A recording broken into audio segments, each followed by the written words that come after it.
자, 강의를 시작하도록 하겠습니다. 이번 시간에는 곱셈 계산의 법칙에는 어떤 것들이 있을까라는 것에 대해서 우리가 알아보겠습니다. 자, 우리가 덧셈 계산 법칙에는 어떤 게 있는지 알아봤었죠. 덧셈 계산 법칙에는 어떤 게 있었죠? 교환 법칙, 그 다음에 결합 법칙이 있었죠. 교환 법칙이라는 것에 한마디로 얘기하자면 순서에 상관없다 이런 얘기 아니에요. 그러니까 1 더하기 2와 2 더하기 는 서로 같음을 말해주는 법칙이 덧셈의 교환 법칙이죠. 그 다음 결합 법칙은 뭐죠? 덧셈에서 순서를 1 더하기 2 더하기 3을 하든 거기서 1 더하기 2 더하기 3에서 1과 2를 먼저 더해서 계산을 하든 2와 3을 먼저 더해서 나머지를 계산하든 상관없다 이런 얘기죠. 자, 곱셈의 계산 법칙에서는 눈에 딱 보이네요. 보니까 교환 법칙, 즉 1 곱하기 2와 2 곱하기 1은 같다라는 거다, 그죠? 그 다음 또 밑에 쭉 내려보니까는 결합 법칙이네요. 똑같습니다. 곱셈에서도 교환 법칙이 성립하고 곱셈에서도 결합 법칙을 성립한다 이런 얘기죠. 즉 2 곱하기 3 곱하기 4에서 2 곱하기 3을 하고 4를 곱하든 3 곱하기 4를 하고 2를 곱하든 결과는 같다 이런 얘기가 될 수 있겠죠. 자, 그 다음입니다. 자, 조금 중요한 내용이 되겠습니다. 읽어보겠습니다. 0이 아닌 셋 이상의 수를 곱할 때는 먼저 곱의 부호를 결정하고, 자, 여기 상당히 중요한 얘기가 되겠습니다. 그 곱셈하고 뒤에 이제 나오는 나눗셈 있잖아요, 그죠? 이게 여러 개 곱할 수가 있어요. 여러 개 곱할 수가 있는데 이 곱셈과 나눗셈에서는 반드시 부호를 먼저 결정해야 합니다. 그래서 곱의 부호는 음수가 짝수개이면 플러스, 그 다음에 홀수개이면 마이너스다. 자, 무슨 말이냐? 이런 거 아니에요. 만약에 마이너스 1 곱하기 마이너스 1은 결과가 플러스 1이죠. 마이너스 1 곱하기 마이너스 1 곱하기 마이너스 1은 우선 이거 두 개를 계산하게 되면 플러스 1이죠. 그 다음 곱하기 마이너스 1이 돼서 이것은 마이너스 1이 될 거다.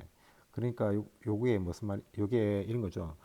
음수 두 개를, 즉 짝수 개를 곱하면 결과가 항상 플러스가 나오는 거고 음수 개를 홀수번 곱하면 마이너스가 나온다라는 겁니다. 알겠죠? 자, 그럼 여기 보세요. 아주 좋은 예제가 있네. 여기 보면 마이너스 3 곱하기 마이너스 1 곱하기 마이너스 2 곱하기 마이너스 4, 즉 음수가 개수가 4개잖아요, 그죠? 그러면 결과는 반드시 플러스겠죠. 나머지 3 곱하기 1 곱하기 2 곱하기 4 이렇게 하면 될 거잖아요. 여기 보세요. 마이너스 2의 세제곱, 마이너스 2의 세제곱은, 이 말은 마이너스 2를 3번 곱하는 거잖아요, 그죠? 그래서 음수가 홀수계가 되었으니 마이너스가 되는 겁니다, 그죠? 자, 그리고 우리가 하나 더 배울 거 이제 분배 법칙입니다. 자, 이 분배 법칙이 상당히 중요합니다. 여러분들이 이 분배 법칙을 배우는 순간부터 이제 여러분들이 고등학교 졸업할 때까지 이 분배 법칙에 관련된 얘기를 아주 많이 들을 수 있을 거고 실제로 계산에도 아주 많이 사용하는 겁니다. 그래서 반드시 알아두어야 합니다.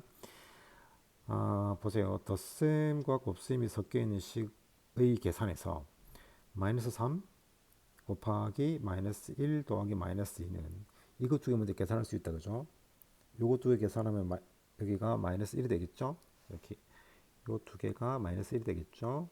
그 다음에 마이너스 3은 그대로 곱해져 있고 여기 곱하기가 있다는 얘기죠. 3이라는 사실을 알 수가 있습니다. 그런데 마이너스 3 곱하기 1, 그 다음에 마이너스 3 곱하기 마이너스 2는 요거 먼저 두 번 곱하면 여기 마이너스 3이 될 거고 요거 이렇게 곱하면 플러스 6이 됨을 확인할 수 있죠.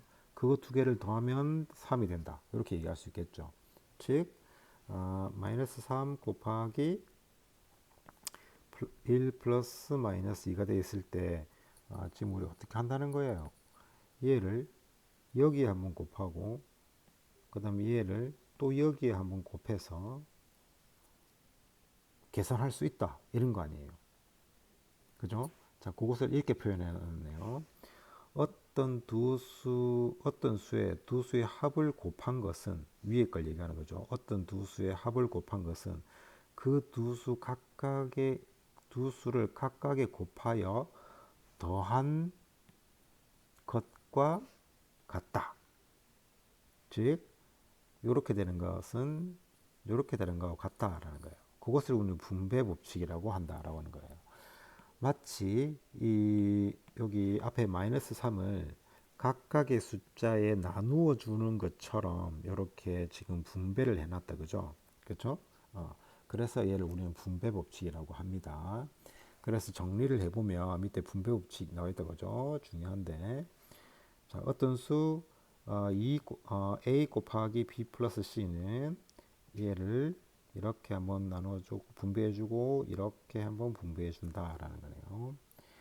그래서 먼저 A 곱하기 B, 그 다음에 플러스가 가운데 있고 여기 플러스 여기죠. 그 다음에 A 곱하기 C 이렇게 있다. 뒤에 있어도 마찬가지입니다. 얘를 이렇게 한번 이렇게 한번 이렇게 한번 이렇게 한번 그러면 이렇게 되고 이렇게 되겠죠, 그죠? 자, 여기 예를 하나 봅시다. 아주 간단한 예를 한번 봅시다.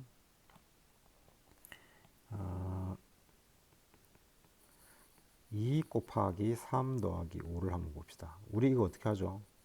2 곱하기 8이잖아요, 그죠? 그래서 16이라는 사실을 알 수가 있죠. 그런데 얘를 이렇게도 계산할 수 있다라는 거죠.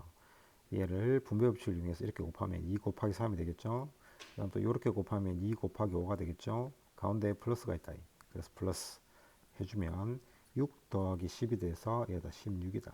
그러니까 결과적으로 이 같다 이 말 아니에요. 즉 다시 여기서 하라고 싶은 말은 2 곱하기 3 더하기 5를 계산하는 거 하고 2 곱하기 3 더하기 2 곱하기 5 이렇게 계산해도 같다 이런 얘기다, 맞죠?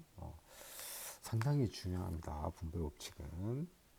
그러면 이렇게 아니 그냥 위에 것처럼 이렇게 그냥 이렇게 계산을 해서 하면 더 빠를 텐데 더 간단할 텐데 왜 이렇게 복잡하게 계산하느냐라고 이제 질문이 있을 수가 있습니다. 너무나 합리적인 질문이죠. 왜냐하면 너무 귀찮은 일을 하는 것 같잖아요, 그죠?